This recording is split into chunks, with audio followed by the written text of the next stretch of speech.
aren't married and have wills. Do you think that's something that more unmarried couples should do that live together?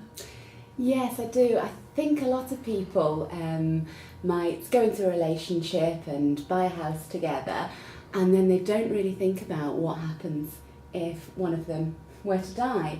Because sometimes, if they did think about it, they might think, well, actually I'd like my partner to end up inheriting the house from me.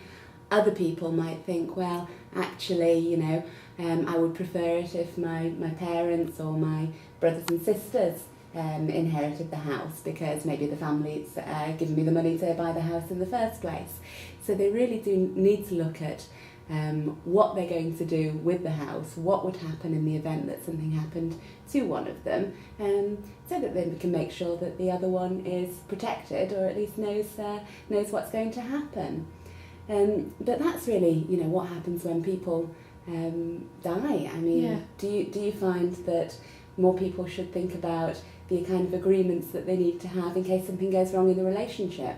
I mean, certainly, like you say, most people just go into living together with rose-tinted spectacles, don't they? There is something called a living together agreement, and they're not that common, but they should be really thought about much more.